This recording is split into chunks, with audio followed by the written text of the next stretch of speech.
Budget 2025 पेश हो गया है। हम ज़रा तलाश करने की कोशिश कर रहे हैं कि रिगार्डलेस ऑफ वज़ीर ख़जाना क्या फरमा रहे हैं, रिगार्डलेस ऑफ हुकूमत क्या क्लेम कर रही है, कितना रिलीफ है, कितनी बचत है या कितना शिकंजा कसा गया है मज़ीद अवाम के इर्द गिर्द। हमें डॉक्टर एस अकबर जैदी साहब ने भी ज्वाइन किया, अब्दुल हलीम सिद्दीकी साहब ने भी ज्वाइन किया हुआ है। जैदी साहब, आपका ओवरऑल तजिया अवाम के लिए बैलेंस बजट है, बुरी खबरें ज़्यादा है, अच्छी खबरें ज़्यादा है, हाउ वुड यू एक्सप्लेन आम फहम तरीके से? मेरे ख्याल सबसे पहले तो ये कि मैं सेट कर लूं। सबसे पहले तो ये कि एहतजाज इतना हो रहा था कि सुनना जरा मुश्किल हो गया था और इसलिए आप लोग कांटेक्ट करने की कोशिश कर रहे थे तो पढ़ना पड़ा है कि हो क्या रहा था और क्या क्या इकदाम इन्होंने उठाए हैं। दो तीन चीजें सामने आती हैं कि कल के मुकाबले में जब इकोनॉमिक सर्वे प्रेजेंट हुआ था और आज के मुकाबले में, कल जो उन्होंने अपने आप को शाबाशी दी थी और उन्होंने कहा था कि इस्तेहकाम हो गया है, मुल्क की मईशत बेहतर हो गई है और अब हम टेक ऑफ करने जा रहे हैं, तो इसमें कोई टेक ऑफ नहीं नजर आता। अगर आप देखें, इसमें कहीं से भी ये नहीं नजर आता कि आगे जाके अगला साल जो अभी माली साल जो शुरू हो जाएगा उसमें करेंगे क्या, किस तरह करेंगे। इस जो जो आज का जो बजट था उसमें बुनियादी तौर पे उन्होंने टैक्स पर तवज्जो दी है और ये मानना पड़ेगा कि कुछ जो महदूद हल्के हैं जिनकी आमदनी की, उनके टैक्स में थोड़ी सी उनको छूट मिल जाएगी, उनकी आमदनी जो है टेक होम पे थोड़ी बेहतर हो जाएगी, उनकी माली हालत जून के मुकाबले में जुलाई के बाद थोड़ी सी बेहतर हो जाएगी। ये कोई 22 लाख की जो मिकदार है उससे कम, 32 लाख से जो कम साल में कमाते हैं, महीने में नहीं, जो यानी कि 4 लाख 3.5 लाख से कम जो कमाते हैं उनकी शायद माशी सूरत हाल थोड़ी सी बेहतर हो जाएगी क्योंकि उनकी टेक होम बेहतर हो जाएगी। ये टैक्स पे उन्होंने छूट दी है। तो एक ये बेहतर चीज है। मुझे दो तीन चीजें, क्योंकि इतनी सारी चीजें साथ साथ चल रही थी, बहुत सारी चीजें सुनाई नहीं दी, मैं देखने की कोशिश कर रहा था। मिसाल के तौर पे दो तीन चीजें आपको बताता हूँ। हर साल ये होता है कि बताया जाता है कि जो कम से कम आमदनी है इस वक्त 37,000 रुपए है, उस पर अमल हो या ना हो, और नहीं होता आमतौर पे।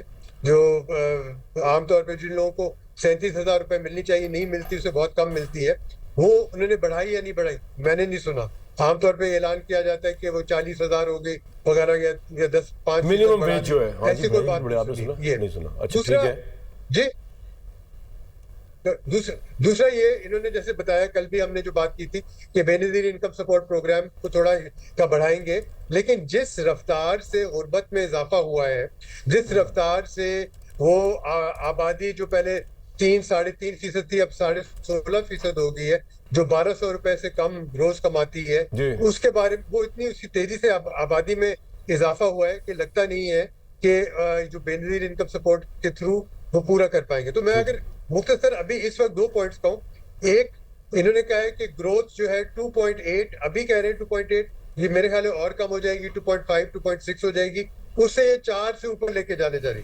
कोई ऐसा इकदाम नहीं नजर आता कि ये बढ़ेगा। दूसरा ये टैक्स पे जो बात करें, कुछ चीजें अच्छी की हैं, लेकिन साथ साथ इन्होंने ये भी कर दिया है कि जो फाइलर नहीं है, मिसाल के तौर पे जो पाकिस्तान की ज्यादा गरीब आवाम है, जो जाके बैंक में जाते हैं और कोशिश करते हैं कि अपने पैसे रखें, उससे निकालने की कोशिश, उनको टैक्स ज्यादा देना पड़ेगा विड्रॉल के वक्त। दूसरा, ये सेविंग्स को मुझे नहीं समझ आती क्यों हमारी सारी हुकूमतें होती हैं वो कोशिश करती हैं कि सेविंग पे भी टैक्स बढ़ा दिया, करनी चाहिए कि हमारी सेविंग बढ़े, सेविंग का इंटरेस्ट रेट पे टैक्स लगा दिया, 15% से 20% कर दिया। तो ये टैक्स ओरिएंटेड बजट है, प्रो ग्रोथ बजट बिल्कुल नहीं है, कहीं से भी नहीं है, प्रो एम्प्लॉयमेंट बजट नहीं है और प्रो पुअर बजट कहीं से नहीं। सर, आपका पॉइंट आ गया। खाकान जी साहब, आपको बहुत वार्म वेलकम। पहले मैं अब्दुल हलीम सिद्दीकी साहब की राय ले लूं। सिद्दीकी साहब, अभी डॉक्टर फरख अब बता के गए कि ये मुल्क फॉरेन इन्वेस्टर के लिए कोई पैराडाइज नहीं है, बल्कि इट्स डिस्करेजिंग जितना टैक्स लग रहा है। अभी जैदी साहब भी बता रहे थे कि ये टैक्स ओरिएंटेड बजट है।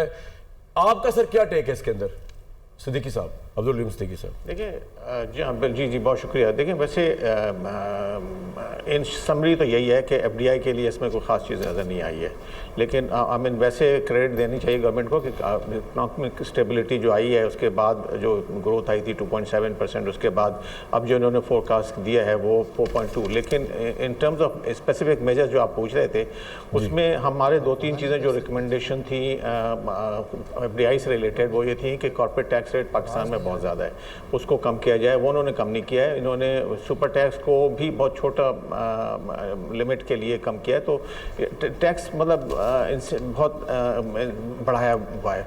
सिमिलरली सैलरी के ऊपर टैक्स बहुत ज़्यादा था, वो इन्होंने एक तो चीज़ अच्छी की है कि 6 से 12 लाख कर दिया है, दैट्स अ गुड। ये हमारा रिकमेंडेशन था शुरू से, हम बहुत शुक्रगुजार हैं बिहार के कि उन्होंने और गवर्नमेंट के उन्होंने इसको एक्सेप्ट किया, लेकिन साथ साथ जो सैलरी आगे लोगों की है वो उन्होंने टैक्स उसके ऊपर कम नहीं किया है, कोई ख़ास नहीं किया है। मतलब जो ब्रेन ड्रेन हो रहा है वो रुकेगा नहीं इस कॉस्मेटिक चेंजेस से।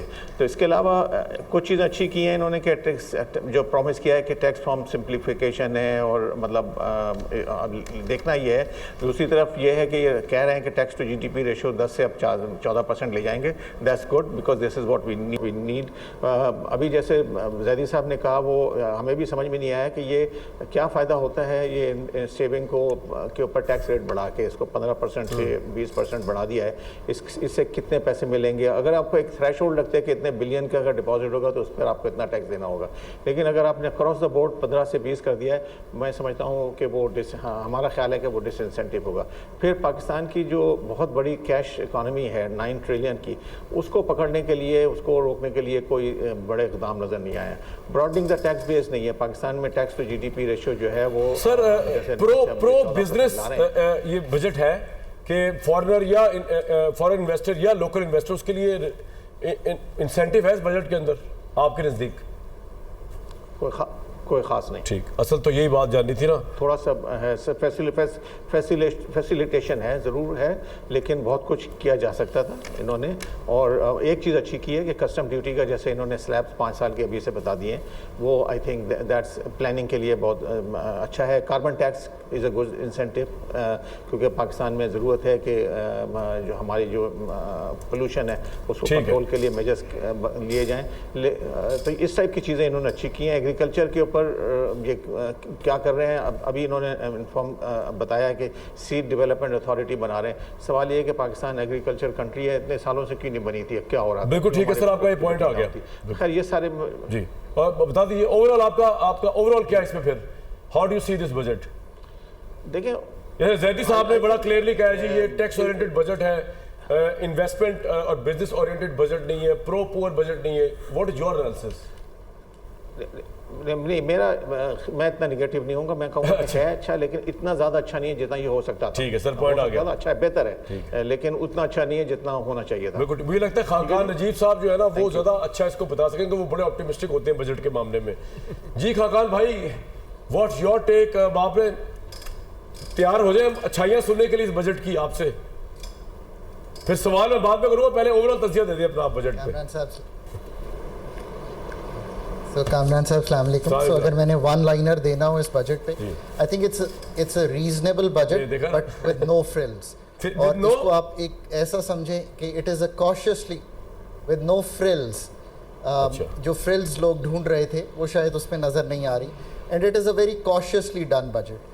अब अगर आप इस बजट को असल में देखें तो you know what is the feel good factor for the people of Pakistan, पहले तो हम उसको देख लें। आपकी 32 लाख तक की तनख्वाह है और तो आपका जो इनकम टैक्स ब्रैकेट है वो रिड्यूस हो जाएगा। कल आपके प्रोग्राम में मैंने कहा था कि जो 6 लाख से 12 लाख चली जाएगी वो चीज़, या तो उस पर एग्जेम्पशन आ जाएगी, पर उस पर 2.5% जो है उसमें कमी आ गई है। So you know that's quite in line कि जो इनकम टैक्स वाले हैं, आपकी जब तनख्वाह आएगी अगस्त को पहली को, तो आपको एक रिलीफ महसूस होगा। जो बहुत हायर इनकम वाले हैं उनको सिर्फ 1% का रिलीफ आया है, जो कि 10%। अगर आप मुझसे मुखातिब हैं तो वो वाला बताएं, फिर 32 वाला ना बताएं मुझे, उससे ऊपर वाला बताएं। जी बताएं। वो 1% का आपका रिलीफ आ जाएगा। ये तो कोई रिलीफ ना हुआ सर, कि जो जितनी मेहनत करके ज्यादा कमा रहा है उसको उतना रिलीफ कम मिल रहा है। यार ये बड़ी ज्यादती है भाई इस मुल्क में। इसीलिए मैंने कामरान भाई कहा है कि फ्रिल्स नहीं है, it's very back to basics किस्म। ओके। अब मैंने कल भी आपके प्रोग्राम में कहा था कि जो सुपर टैक्स है उसको कम करना चाहिए। सुपर टैक्स को उन्होंने कम किया है, जो 20 करोड़ से 50 करोड़ रुपया कमा रहा है, पर मेरा ख्याल था कि 1% एटलीस्ट कम करना चाहिए, पर उन्होंने उसको सिर्फ 0.5 परसेंटेज पॉइंट कम किया। अगेन नो फ्रिल्स, मैं बार बार ये वर्ड यूज़ करता जाऊंगा, इसका मतलब ये होगा कि मुझे फ्रिल्स ज़्यादा चाहिए थी वहाँ पे, बट एक कम जरा लोगों को समझाते हो, हमें भी फ्रिल्स का एक्चुअल मतलब आप क्या ले रहे हैं फ्रिल्स का उर्दू में? मेरा मतलब है कि अगर 2-3% कम हो जाता तो आपको दिखाई देता कि they really gone out of their. Frills का मतलब क्या ले रहे हैं आप? फ्रिल्स का मतलब उन्होंने एग्जैक्टली फ्रिल से मैं एग्जैक्ट मतलब ये ले रहा हूँ कि वो काफ़ी इस पे जोर डाल के और आपको इसमें काफ़ी अटैच करके इतनी बड़ी रिलीफ दें कि आप कहें कि यू रियली फील कि आपको ये रिलीफ मिली है। माशाल्लाह, विल गेट सम रिलीफ, बड़ी कॉम्प्लिकेटेड लफ्ज़ तलाश किया आपने। पंच आपको उस तरह ठीक है सर। अच्छा जी, go on, carry on please. जो चीज़ें लोगों को अभी हम रिलीफ पे रहेंगे and then we'll move otherwise. एक 25% रिबेट है अगेंस्ट टैक्स पेबल जो फुल टाइम टीचर्स का है, ये 2023 से रेस्टोर हो गया है। ये उन्होंने बोला नहीं है, पर मैंने जाके जब डिटेल देखी है तो ये उसमें मौजूद है। फिर जो इनकम टैक्स एग्जेम्पशन है और जो विदहोल्डिंग टैक्स की एग्जेम्पशन है फाटा पाटा एरिया की, वो 1 साल के लिए और एक्सटेंड हो गई है। जो सबसे बड़ा रिलीफ आया, और मैं उससे एग्री नहीं करता, बट चूँकि सारा पाकिस्तान उससे एग्री करता है, वो है on the real estate sector. जो विदहोल्डिंग टैक्स है उसको 4% से 2.5%, जहाँ पे 3.5% था उसको 2%, जहाँ 3% था उसको 1.5%। और मैंने कल आपके प्रोग्राम में ये कहा था कि ट्रांजैक्शनल टैक्सेस ऑन प्रॉपर्टी चले जाने चाहिए। जो फेडरल एक्साइज ड्यूटी है वो 7% थी, वो ख़त्म कर दी गई है। ये गलत थी, वो ख़त्म कर दी गई है। हाँ जी, वो ख़त्म कर दी गई है। और जो एक अच्छी चीज़ है, ये अगेन आप बेशक निकाल के देख लीजिएगा, कल के प्रोग्राम में ये वर्ड था मेरा आपको कि रियल एस्टेट को अगर रिलीफ देनी है तो आप ट्रांजैक्शनल टैक्सेस को ख़त्म कर दें। जो स्टैंप ड्यूटी है वो भी एक ट्रांजैक्शनल टैक्स है, वो 4% था, वो 1% हो गया है। और कामरान भाई चूँकि इस्लामाबाद में नहीं रहते, लाहौर में रहते हैं, तो हम पंजाब गवर्नमेंट से भी रिक्वेस्ट करेंगे कि वो नहीं सर, आपको ये किस तरह पता है कि मेरी कोई प्रॉपर्टी इस्लामाबाद में नहीं हो सकती? और आपको ये कैसे आपने भाई को इजी ले लिया? वैसे क्या, कोई बात नहीं, आपको काफी है सर, कोई बात नहीं। ये सही, ये सही। सो हमने कोशिश की है कि जो कॉर्पोरेट सेक्टर, जो इनकम सेक्टर, सैलरीड सेक्टर और जो रियल एस्टेट। लेकिन एक मिनट खाकान भाई रुक जाइए, इधर रुक जाइए एक बार आप, मैं चाहता हूँ एक डायलॉग छोटा सा हो जाए। हमारे साथ ऐसे मलिक साहब हैं जो रियल एस्टेट को ऑब्वियसली देखते हैं। मैंने आपके आने से पहले इनको यही कहा था कि आपको बहुत बेनिफिट मिला है, बड़ी एग्जेम्पशन मिली है, तो ये उल्टा मुझे पड़ गए खाने को। इन्होंने कहा कि जनाब आप किस दुनिया में रह रहे हैं। मैं चाहता हूँ आपने जो बात कही है इसको ये रिस्पॉन्ड करें, देन यू ऑल्सो, ताकि ये कंफ्यूजन दूर हो कि रियल एस्टेट को मिला है कि नहीं मिला रिलीफ, वो ग्रो करेगी कि नहीं करेगी इस मुल्क में इस बजट के बाद। ऐसा साहब आपने सुना है, खाकान साहब क्विकली जवाब दे, फिर वो जवाब देके आगे बात करेंगे फिर। जी खाकान साहब, आपने डॉक्यूमेंट तो देख लिया होगा, बट मेरा ख्याल है आप सिंपल एक पेज देखा है विद होल्डिंग टैक्स का जो बायर का है, जिसमें रिलीफ है 1.5% का, बट वही रिलीफ खत्म कर दिया गया जब 236C को 1.5% इनहेंस कर दिया गया, तो वो ट्रांजैक्शन टैक्स वहीं पे खड़ा रहा, वही कॉस्ट रही। और एफईडी की जो आप बात कर रहे हैं वो आपको भी पता है गलत थी, और 3 माह पहले आईएमएफ ने कह दिया था उसको खत्म हो जाना चाहिए। अभी तो हमें जो सबसे बड़ा प्रॉब्लम है वो था 7E का, डीम इनकम टैक्स का, जिसको एड्रेस ही नहीं किया गया। वो क्या है, एक्सप्लेन करें। वो क्या है? जो आप अपने घर में रहने का रेंट गवर्नमेंट को पे करेंगे, पंजाब गवर्नमेंट को 0.75% पे करेंगे every year, plus 1% every year आप पे करेंगे, और ये 2022 से ड्यू है आपके ऊपर 1% of the FBR value. Sir हम तो रहते भी सिविल आबादी में नहीं है, बिल्कुल। ये अल्हम्दुलिल्लाह पंजाब का हम लोग कुछ पे नहीं करेंगे, लेकिन चलो आप कंटिन्यू करें। ये आपका गम है। मैं नहीं, मेरा ये गम नहीं, मेरा जो सबसे बड़ा गम है, जो हमेशा की तरह ये ब्लंडर करते हैं कि अभी ये जो इन्होंने फाइलर के लिए ये कदगन लगा दी कि उसने प्रॉपर्टी परचेज करने से पहले FBR से अप्रूवल, ऐसी ही कदगन आज से 4 माह पहले 6 माह पहले ओवरसीज पाकिस्तानीज पे लगी, जिसका प्राइम मिनिस्टर ने जब ओवरसीज कन्वेंशन किया और उसमें उनका तमाम ओवरसीज पाकिस्तानी को फाइलर का स्टेटस दिया जाएगा, वो उनके जो आंख के तारे हैं चेयरमैन एफबीआर साहब, वो आज तक उसको इंप्लीमेंट नहीं करा सके।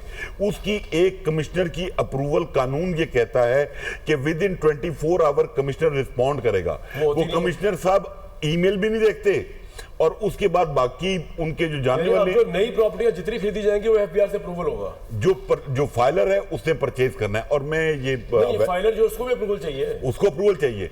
और अवैध इन पे बाद में आइएगा, एक मिनट। खान साहब please respond. It's not that simple. इसके कुछ जुजियात हैं कि अगर आपकी लास्ट ईयर की वेल्थ क्या है, आई थिंक उसको देखना पड़ेगा। और अगर ये समझते हैं इसमें तो इस पे चले जाएं। अभी तो बजट की अप्रूवल में टाइम है, इसको रीथिंक किया जा सकता है ये जो अप्रूवल है। सो अब now staying with, so real estate पे 12 एक्शन तो हुआ है, उसको इम्प्रूव किया जा सकता है। हमने इनकम का एक्शन की बात की। अब जो असल चीज़ है, ये भी मैंने कल आपको कहा था, मैंने आपको कहा था कि हम इंपोर्ट को आपके लिए पहले इंपोर्ट को छोड़ के रियल एस्टेट को रिस्पॉन्ड कर देना, इसको क्लैरिटी दे दे प्लीज। नहीं देखें, मैंने आपको दे दी है क्लैरिटी। आपकी एफईडी चली गई है, आपकी विदहोल्डिंग टैक्स चला गया है, ये किधर चला गया हैं जिसकी तब्दीली आई है। अब जो आप जाके पढ़ेंगे तो आपको अंदाजा होगा कि खत्म हो गया है। अब मुझे थोड़ा आगे जाने दीजिए, because I have a lot to cover. हम इस पे दोबारा आ जाएंगे कल। अच्छा, अब कामरान, जो सबसे बड़ी बात हमने कल की थी, मैंने आपको कल 200 अरब रुपए की तकरीबन एक 200 बिलियन रुपीस की रिलीफ है जो टैरिफ रैशनलाइजेशन जो है वो होने जा रही है, जिसका मतलब है कि अगले 4 से 5 साल में एडिशनल कस्टम्स ड्यूटी और आरडीज जो हैं वो ख़त्म हो जाएंगी। और जो मेजर स्लैब है आपका न्यू टैरिफ का, वो 20 जो है वो 15% पे आ जाएगा। इससे रॉ मटेरियल इंपोर्ट जो है किसी भी मुल्क में आसान हो जाएगा, ताकि आप जो एक्सपोर्ट करना चाहें वो आसान हो जाए। ये एक बड़ा चेंज है। ये पाकिस्तान के टैरिफ को साउथ एशिया में सबसे लोएस्ट पे ले आएगा और वियतनाम और जो बाकी ममालिक हैं उनसे हमें कम्पिटिटिव करेगा। ठीक है। मैं बहुत अरसे से ये कह रहा हूँ कि पाकिस्तान की इकॉनमी को कम्पिटिटिव बनाने के लिए चीज़ें मंगवाने दें लोगों को, ताकि वो उसको वैल्यू ऐड करके बाहर भेज सकें। So that's a good, you know, जिसे कहेंगे डायरेक्शनली इस चीज़ को आप अच्छा समझेंगे।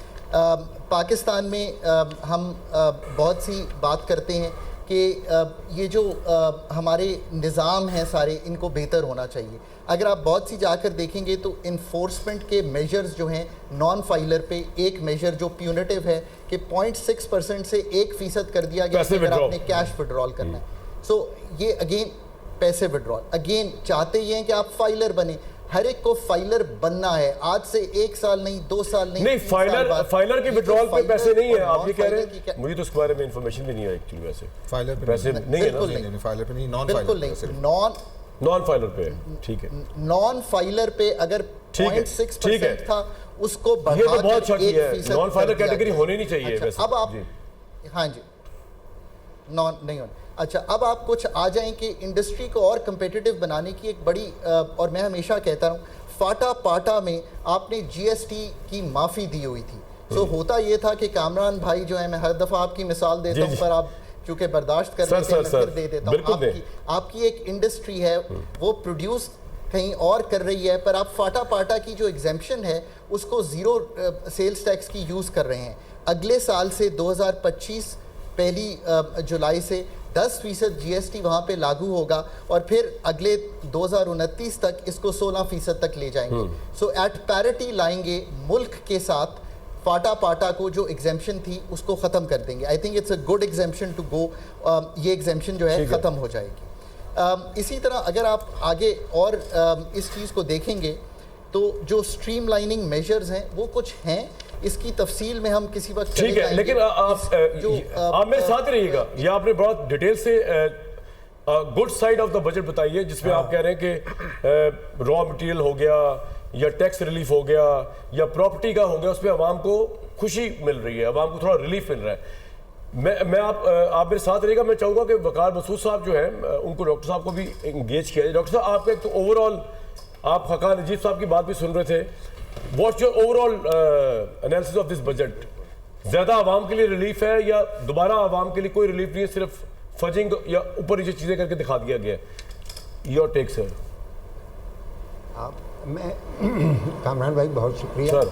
मैं सबसे पहले एक उमूमी बात आपसे जी, उमूमी कहना बात चाहता करते हूँ, पहले। और वो ये है कि पिछले 3 साल से जिस नहज पे हमारी इकोनॉमिक मैनेजमेंट जा रही है, वो बुनियादी तौर पे मुल्क की मईशत के अंदर इस्तेहकाम लाने के लिए उसका असल मकसद रहा है, और हमें बड़ी कामयाबी हुई है इस दौरान में, खुसूसन 23 का कुछ हिस्सा, लेकिन 24 और ये 25, ये 2 साल जो हैं, इनके अंदर आपको बहुत कामयाबी हासिल हुई है। तो और ये उसका तसलसल मैं देख रहा हूँ इस बजट के अंदर भी। और अगर 2-1 मैं मोटी मोटी आपको बातें बताऊँ कि तसलसल कैसे इसमें आ रहा है। आपके अखराजात मुई तौर पे कम हो रहे हैं, आपके जो वसाइल हैं, आपके जो रेवेन्यूज़ हैं, उनमें इजाफ़ा हो रहा है, और ये बहुत अरसे के बाद ऐसा हो रहा है। यानी इस वक्त जैसा फाइनेंस मिनिस्टर ने कहा कि इस साल हमने 1.6 परसेंटेज पॉइंट इजाफा किया है टैक्स टू जीडीपी के अंदर। जी ये बहुत बहुत अहम है। और एक्सपेंडिचर्स जो हैं वो उन्होंने कम किए। सबसे बड़ा एक्सपेंडिचर देखिए ना, इंटरेस्ट पेमेंट्स का है, और इंटरेस्ट पेमेंट्स जो इंटरेस्ट रेट कम हुआ है तो वो तकरीबन 9.25 ट्रिलियन थी, और वो अब 8.2 ट्रिलियन है। और मैं तो जोर दूंगा इस बात पे कि इन्हें और तेज़ी के साथ इंटरेस्ट रेट को ये नीचे लेकर आएँ, ताकि ये बोझ मज़ीद कम हो और आपके कंसोलिडेशन के अंदर आपको आसानी हो। अच्छा, अब इस नुक्ता नज़र से आप देखिए फ़र्दन हम कुछ चीज़ों पर तनकीद भी कर सकते हैं, जैसे कि कार्बन का टैक्स लगाया है, या लेवी को 100 रुपए तक लेके जा रहे हैं। लेकिन इसके बावजूद यानी अगर आप चाहते हैं कि आप अपनी चादर उतनी ही फैलाएं जितनी कि उसकी लंबाई है, तो फिर मतलब या तो चादर को लंबा करना पड़ेगा या पैर नंगे रहेंगे। तो अर्ज़ ये है कि यहाँ पर हमने अच्छा, और फिर देखें आप IMF के प्रोग्राम में, IMF के प्रोग्राम के अंदर हर सारी किताबें आपकी खुली हुई होती हैं, तो उसमें वो अगर कुछ सख्त भी इक़दामात पे आपको मजबूर कर रहा है, तो आप एक बड़े मकसद के हुसूल के लिए उसको मान भी जाते हैं। लेकिन देखें, तो आप बहुत ऑप्टिमिस्टिक है इस बजट के हवाले से, और आप कह रहे हैं कि एक इस्तेहकाम जो पाकिस्तान की इकॉनमी में आ रहा था वो नजर आ रहा है इस बजट से। आप यही कह रहे हैं डॉक्टर साहब? जी बिल्कुल, आपने सही कहा, और मैंने उसका जवाब आपको तो आपने कहा है कि इस वक्त 5 आपका कहा रिपीट किया डेफिसिट का आपका पॉइंट आ गया। मुझे पता है नजीब साहब आपने जाना है क्विकली, अगर आपने खाकान साहब कुछ और ऐड करना है बजट के एनालिसिस में। और एक मुझे बात बताइएगा, सर्विसेज के ऊपर जो है वो आई थिंक सर्विसेज के ऊपर बजट टैक्स बढ़ा है कि कम हुआ है परसेंटेज? जी बढ़ा है जी। देखिए कितना हो गया भाई? ई कॉमर्स की सर्विसेज हैं उनको भी जी 18% GST में लाया गया है। और ये बात भी हमने कल की थी कि क्योंकि ई कॉमर्स पाकिस्तान में आगे बढ़ रहा है, अब आपके घर जो डिलीवरी होती है उस पर कोई टैक्स नहीं था, उसको 18% लाया गया है GST रजीम में, सो दैट इसको एट पार रखा जाए दुकानदारों के साथ। जो चीज़ें हमें ये भी याद रखना चाहिए कि जो एग्जेम्पशंस गई हैं, जिस तरह की इस तरह टैक्सेस आए हैं, हाँ इससे 400-500 अरब की नई टैक्सेशन जो है, और इसका हम आने वाले दिनों में डिटेल भी बना लेंगे कि वो कहाँ कहाँ आया है, बिकॉज़ ये टैक्सेशन तो आनी है 2000 अरब, यानी कि 14,130 पे जाना है 12,000 से। तो अगर आपने 2000 का सफ़र करना है तो उसमें से 1000 ऑटोनमस ग्रोथ है, बाकी की जो टैक्सेशन है वो आनी है। अब इस बजट में जो नहीं है वो भी एक्सप्लेन कर दीजिएगा। लेकिन एक चीज़ बताइएगा, कर्जों पर सूद की अदायगी जो है जो 8000 अरब रुपए मुख्तस की गई है, ये अवाम की जेब से जाएगा ना, जो टैक्स लगा के उस तरह जाएंगे पैसे ये ऑब्वियसली। देखिए एक बहुत बड़ा रिलीफ स्टेट को मिला है। पिछले साल 9600, इस साल 8206, तो ये जो कम हुआ है बिकॉज मैक्रो स्टेबिलिटी है। नहीं, स्टेट को तो रिलीफ मिला, स्टेट को रिलीफ तो मिला है, लेकिन ये मैं सवाल ये था कि अवाम की जेब से जाएगा ना ये डायरेक्ट एंड इनडायरेक्ट टैक्सेशन के जरिए, ये जो हाँ बस ठीक है। तो अब हम तो आए मरने के लिए, स्टेट को रिलीफ देने के लिए, कौन सी नई बात है? ठीक है, अब आप बताइए आप। सो कामरान जो जी हाँ देखिए, आखिर में कल मैंने आपके सामने एक चीज़ रखी थी कि एक्सपेंडिचर साइड का जो रिफॉर्म है जिसमें 716 अरब की सब्सिडी है उसकी शेयरिंग प्रोविंसेस के साथ, ठीक है। इसी तरह जो पाकिस्तान की सब्सिडी आप 1000 अरब फिर देना चाह रहे हैं पावर सेक्टर को, इस चीज़ से निकल जाइए। इस चीज़ को जो इनकम सपोर्ट है, जो NSCR यानी कि सोशो इकोनॉमिक डेटा है 10 मिलियन का, वहाँ ले जाइए। ये दोनों चीज़ें नहीं हुई। ये कहा गया है कि 10 डिविजन्स जो हैं वो मर्ज होंगे, 40,000 नौकरियां जाएंगी, बट जो मैं देख रहा हूं जिस पे मुझे थोड़ी सी तशवीश है कि running of the civil government जो है वो तो बढ़ गया है बहुत। तो वो running of the civil government क्यों बढ़ा है, अब ये हम कल की प्रेस कॉन्फ्रेंस में ये उनसे पूछेंगे कि क्या वजह है कि running of the civil government. So जो expenditure side of running of the civil government से मुराद हुकूमत के अखराजात की बात कर रहे हैं आप? दुरुस्त वो बढ़े हैं पिछले साल के मुताबिक। अब क्यों बढ़े हैं जबकि इन्फ्लेशन कम है मुल्क में और 4-5% है, इस पे मुझे थोड़ी सी हैरानगी हुई है। सो इसको हमें डिटेल में जाके देखना पड़ेगा कि ये क्यों हुआ है। एक्सपेंडिचर साइड का वो बड़ा रिफॉर्म नहीं दिखाई दिया। और आखिरी बात मैं करूँगा कि जैसे मैंने कहा था कि डिजिटलाइजेशन ऑफ द इकॉनमी, आपने रियल एस्टेट को ज़रूर कंसिडर किया, पर आपने वो जो 9400 अरब की मेरी कैश इकॉनमी है उसको लाने के लिए अगले 12 दिन में फिर सोचिए कि आप क्या रिलीफ दे सकते हैं। कि मैं खुद चाहूँ कि मैं अपने रास्त QR कोड से, अपने चेक से, अपने डेबिट कार्ड से, अपने क्रेडिट कार्ड से पेमेंट करूँ, फिर सोचिए। बिकॉज अदरवाइज जो नॉन फॉर्मल इकॉनमी है उसका साइज हम कम अगर नहीं कर पाएंगे तो कभी भी गुड फॉर ग्रोथ। आपका पॉइंट आ गया। मैं आपको आपके जाने से पहले एक बात बता दूं, आप बड़े परेशान हुए हुए और ये कल आप सवाल करके हुकूमत से कि आप एक्सपेंडिचर क्यों बढ़ा रहे हैं। मेरे भाई मुफ्त का माल है, पीसने के लिए, टैक्स पे करने के लिए, कर्जे उतारने के लिए IMF और दूसरों के, उसके लिए अवाम जलील होने के लिए। इनका काम ये है कि हमसे वोट लेकर इन्होंने हमें जलील करना है, पर्क्स, प्रिविलेजेस, प्रोटोकॉल एंजॉय करना है। ये महात्मा गांधी टाइप लोग तो है नहीं, या कायद-ए-आज़म जैसे कि अपनी जेब से जो पैसे लगाएं, या गांधी अगर अवाम जो है वो भूखी नंगी है तो उसने भी कपड़े आधे कर दिए थे अपने। तो अब मैं हैरान हूँ, आपको ये समझ ही नहीं आ रहा कि ये हुकूमत जो है वो अवाम को मार रही है। IMF ज़्यादा गवर्नमेंट है, एक एक्सपेंडिचर, प्राइम मिनिस्टर की तज़ीन व आराइश, प्राइम मिनिस्टर हाउस की, इनके मिनिस्टर इंक्लेव की तज़ीन व आराइश, इनके मिनिस्टर्स की 1 से 5 लाख तनख्वाहें हो जाना, सेनेटर्स की बढ़ जाना, स्पीकर कौमी असेंबली की कल बढ़ी है। ये इनके लिए नॉर्मल सी बात है क्योंकि उनको पता है ये अवाम ऐसी है, इसको और मारेंगे, ये हमें और वोट देंगे। एक ब्रेक लूंगा जी मैं इसमें। पाकिस्तान के बड़े बड़े माहिर इकोनॉमिस्ट, तजिया निगार इस वक्त बजट को समझने की कोशिश कर रहे हैं, लेकिन एक चीज़ मुझे समझ नहीं आई और मैं चाहूँगा कि अब्दुल अलीम सिद्दीकी साहब इस पर ज़रूर नज़र डालें क्योंकि वो ओवरसीज़ के चीज़ों को भी देखते हैं, इन्वेस्टर चैम्बर ऑफ कॉमर्स के CEO है। सर ये FBR वाली बात जो है कि FBR से अप्रूवल लेना पड़ेगा प्रॉपर्टी की सेल के लिए, राइट, या परचेज के लिए या सेल के लिए, व्हाटएवर, तो ये तो बड़ा डिस्करेजिंग नहीं है ये बात? तो मतलब ये किस तरह होगा ये सिद्दीकी साहब? जी शाहिद साहब, मुझे इसका ज़्यादा इल्म नहीं है, लेकिन मैं इन प्रिंसिपल इन सब चीज़ों से को सपोर्ट हम नहीं करते हैं क्योंकि आई थिंक आदमी को फ्रीडम होनी चाहिए टू डू द ट्रांजैक्शन। उसके बाद जब ट्रांजैक्शन हो जाए तो अगर कोई बिजनेस केस बनता है, टैक्स लगता है तो वो ज़रूर लगाया जाए, लेकिन आप उसको पहले से नहीं रोक सकते हैं कि आप टैक्स, ये प्रॉपर्टी ले सकते हैं कि नहीं ले सकते हैं, ये बिजनेस कर सकते हैं कि ये नहीं कर सकते हैं। ये तो आपके ये हमारी पोजीशन है। मुझे पता है, एक्सप्लेन कर दूं। बहुत वेलकम अब्दुल करीम आबिद करीम सुलैरी साहब हमारे साथ मौजूद है। सुलैरी साहब, आपका ओवरऑल तजिया क्या है इस बजट के ऊपर? कहा यह जा रहा है कि बहुत टैक्स ओरिएंटेड बजट है, इन्वेस्टमेंट बिजनेस को डिस्करेज करने वाला बजट है, रियल स्टेट को तबाह करने वाला बजट है। What's your take sir?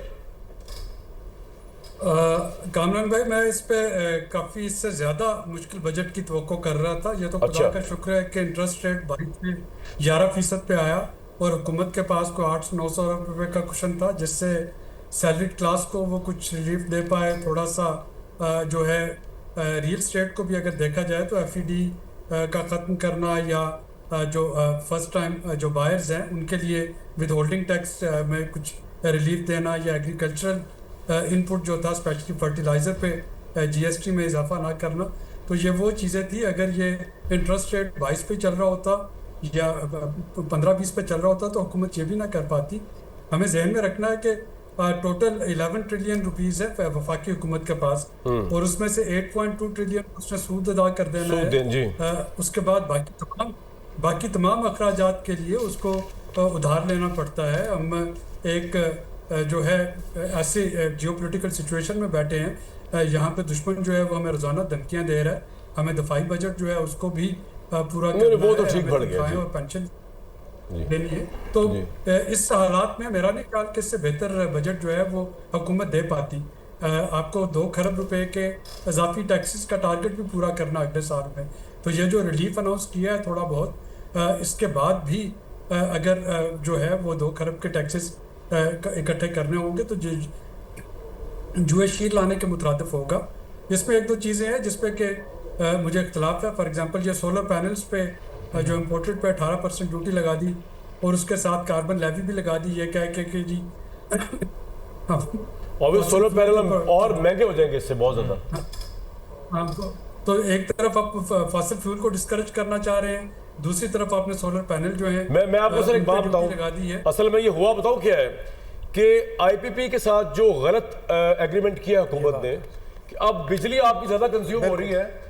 अब ये भी तकलीफ है इस हुकूमत को कि भाई वो सोलर वाले जो है सोलर लगाकर अगर वो रिलीफ ले रहे हैं बिजली के बिलों में, तो वो कह रहे हैं कि जी हमने अब वो ये इनमें इतनी अकल नहीं है, इनमें इतनी पावर और असर्टिवनेस नहीं है कि आईपीपी वालों को कहें कि भाई अब जब बिजली जितनी कंज्यूमर को उतना ऐसा गंदा एग्रीमेंट किया हुआ है वो भी पड़ रहा है आवाम पे अगर सोलर लगा रहे हैं। जी और काम देखें ना, अब इस पे होगा क्या कि जिससे सोलर लगाया है वो थोड़ा बहुत औखा सौखा होकर एक बैटरी भी ले लेगा, बैटरी अपनी स्टोरेज करना शुरू कर देगा और ग्रिड की बिजली जो है वो नहीं लेगा, तभी लेगा वो वही हाल हो जाएगा ग्रिड की बिजली का जो कि पीटीसीएल के कनेक्शन का है आज, तो कोई उसको इस्तेमाल नहीं करेगा, कैपेसिटी पे चार्जेस तो और गले में पड़ जाएंगे। चाहिए तो ये है कि या तो ग्रिड की बिजली सस्ती कर दें, उस पर 10% सरचार्ज लगा दिया है कि जी हमने कैपेसिटी पेमेंट चार्जेस पे करने हैं, और सोलर जो है वो महंगे कर दिए। तो ये इस तरह की कुछ चीज़ें हैं, जैसे सेविंग पे जो है अगर वो गवर्नमेंट की सेविंग स्कीम में नहीं है तो उस पर 15% से बढ़ा के 20% टैक्स कर दिया।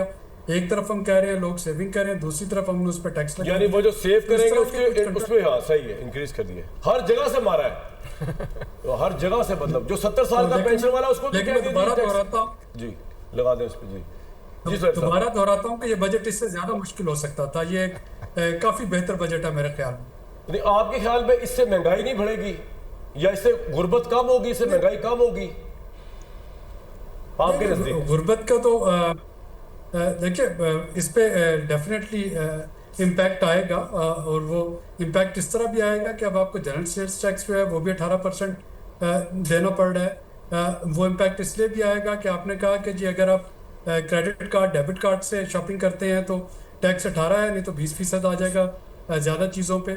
अब अगर मेरे पास वो है ही नहीं है कार्ड, मेरी इतनी इस्तात ही नहीं कि बैंक मुझे कार्ड इशू करे, या दुकानदार पाकिस्तान में अक्सर लोग ऐसे जिनके पास कार्ड नहीं है, हाँ, तो या वो दुकानदार कह देता आप वो जाइए गलियात में जाइए, वहाँ पे कोई भी आउटलेट ऐसा नहीं जो कि आपका क्रेडिट कार्ड एक्सेप्ट करे। वो कहते हैं जी मशीन कार्ड मशीन ही नहीं है।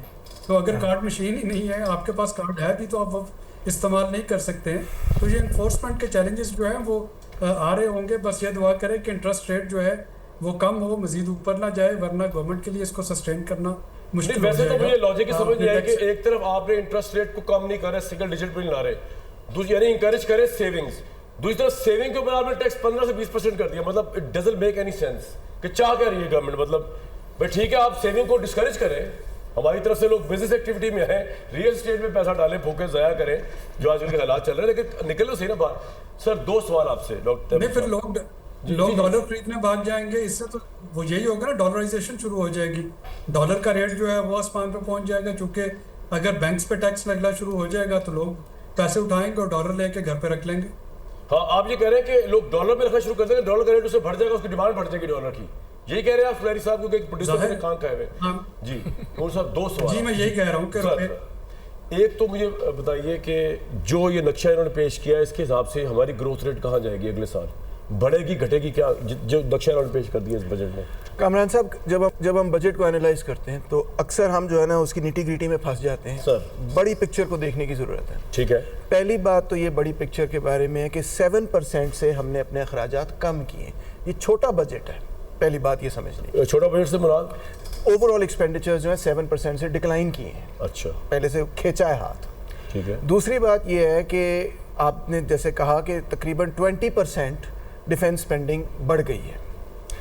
थर्ड, मैंने नहीं कहा भाई, मैंने तो कहा बिल्कुल ठीक बढ़ी है। It's a fact. ठीक है, फैक्ट्स बता रहा हूँ ना। ठीक है। तीसरी बात ये कि हमें फिस्कल स्पेस मिली थी इंटरेस्ट रेट कम होने के नतीजे में, मगर क्योंकि ओवरऑल बजट भी कम हुआ है और क्योंकि डिफेंस स्पेंडिंग भी बढ़ी है, तो अब जो बाकी हिस्सा बच जाता है, जो इंटरेस्ट रेट पेमेंट्स हैं वो तकरीबन 48% पे आ रही है। ठीक है। पहले 52 पे भी पहुंची हुई थी, इससे भी ऊपर गई हुई थी। तो जो अब स्पेस बच जाती है बाकी, उसमें PSDP वगैरह जैसी चीज़ें हैं, वो क्या इतना खर्चा है कि उसके नतीजे में हुकूमत का जो दावा है कि हम 4.2% से इकोनॉमी को ग्रो करेंगे। याद रखें कि इस साल, यानी जो अभी गुजरा साल, इन्होंने कहा था हम 3.6%। वो हदफ पूरा नहीं कर सके। ये वो हदफ, कोई भी हदफ पूरा नहीं हुआ है। आपको लगता है 4.2 भी नहीं कर सकेगी? सवाल ही पैदा नहीं। इस बजट के साथ citrus parables, all other things, इस वजह से भी कि टैक्स बहुत लगा दिए हैं, बिजनेस इंडस्ट्री इनको एनकरेज किया गया है। नहीं, ग्रोथ बजट जो होता है उसमें यही चीजें देखी जाती हैं। आपका पॉइंट आ गया, बिल्कुल ठीक है। वैसा मुझे एक बात बताइए, इससे पहले मैं इनके पास जाऊँ, पिछले साल ज्यादा टैक्स लगे हैं या कम लगे? पहला सवाल क्विकली जवाब देने आपने। एक तो ये है कि टैक्सेस को थोड़ा सा स्लाइटली कम किया गया है। अच्छा। बढ़ाए नहीं गए कोई बहुत ज्यादा, यानी एक्सेप्ट जैसे अभी जायज टैक्सेशन हुई है, नाजायज हुई है?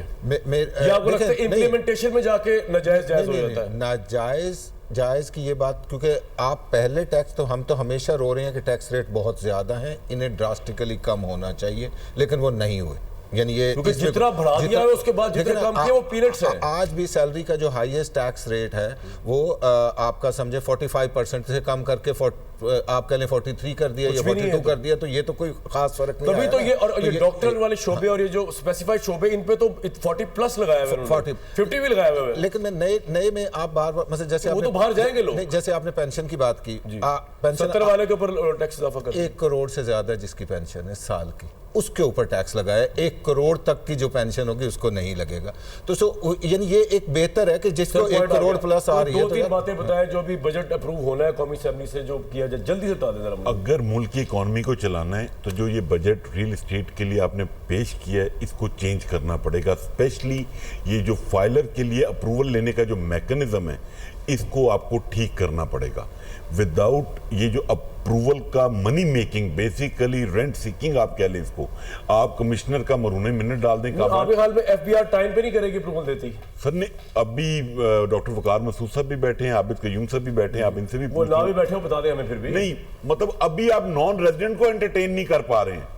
उसकी कंप्लेंट चेयरमैन FBR को की, उसकी मेंबर पॉलिसी को की, आज तक वो रेक्टिफाई नहीं हो पा रहा। होता क्या, ईमेल जाती है FBR के पास और उससे जवाब आना था, उसका जवाब आना होता है तो कमिश्नर साहब को। आपको लगता है कि प्रॉपर्टी जो है उसको इनकरेज नहीं किया जा रहा रियल एस्टेट को? क्विकली योर टेक सर, इससे पहले वाइंड अप करूं। देखिए, जैसा कि मैंने कहा कि कुछ मेजर्स जो है वो अनाउंस तो किए हैं, लेकिन इम्प्लीमेंटेशन जो है वो वाकई मैं मलिक साहब की बात से इत्तेफाक करता हूँ। असल चीज़ बाकी जनाब बहुत शुक्रिया आप लोगों का। एक्चुअली अभी तो आया है बजट, जो इसकी मौके खुलेंगी, इसकी कुछ दबे हुए पहलू, कुछ खुफिया पहलू, कुछ रोज़े यहाँ पहलू और उनकी इम्प्लीमेंटेशन तो हम आपको रिपोर्ट करते रहेंगे। ऑब्वियसली पाकिस्तान में 3 ही बजट जो थे खसारे के बगैर आए थे, आपको मैंने बताया था। एक 48 में आया था, एक जुनेजो साहब के दौर में, एक भुट्टो साहब के दौर में आया था। उसके बाद तो ये हुकूमतें कंसेक्टिवली इतनी निकम्मी और नाहल हैं कि ये बजट ही नहीं बना सकी। इनमें सबसे अच्छी चीज़ जो हुई है, डिफेंस बजट बढ़ाया गया। अभी भी ये कम है, हमसे 5 गुना बड़ा दुश्मन इंडिया, जिसको डिफीट किया आर्म फोर्स ऑफ पाकिस्तान ने, उसका बजट आप देखें, हमारा बजट देखें, इवन रेशियो के हिसाब से भी, GDP के तराजू से भी वो बहुत ज़्यादा, हम बहुत कम है। लेकिन चलो अच्छी बात, जितना किया गया और मजीद डिफेंस को हमने अपने स्ट्रॉन्ग करना है, ये इस जंग ने साबित किया है। कल तक इजाज़त।